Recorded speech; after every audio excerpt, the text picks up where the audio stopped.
Good evening sir. Good evening madam. Sir మీ పేరేంటి, మీరు ఎక్కడి నుండి వచ్చారు అనేది చెప్పండి సార్. మేడం నా పేరు సతీష్, నేను బాలాపూర్ నుండి వచ్చాను. సో కరెంట్లీ నేను యుఎస్ ట్యాక్స్ ప్రిపేరర్ గా వర్క్ చేస్తున్నాను. ఓకే సార్, ఈ రోజు మా వెంచర్స్ అన్ని విజిట్ చేశారు కదా. Yes madam.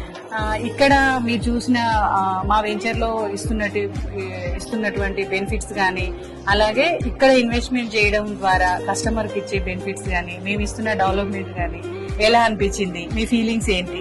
మ్యామ్, నేను జేఎస్ఆర్ గ్రూప్ కి వెంకట్ సార్ ద్వారా వచ్చాను సావిత్రి టీమ్ చేయడానికి అని చెప్పి. నేను ఇవాళ ఆల్మోస్ట్ జేఎస్ఆర్ గ్రూప్ సైడ్ మన వరంగల్ హైవే ఉన్న వెంచర్ అన్ని చూసుకోవడం జరిగింది. మెయిన్ గా ఇందులో నాకు నచ్చింది ఏంటంటే ప్రతి వెంచర్ కూడా well developed and neat and well developed and it's having ప్రతి వెంచర్ లో 60 ఫీట్ల road, 40 feets road, 33 feets road availability and at the same time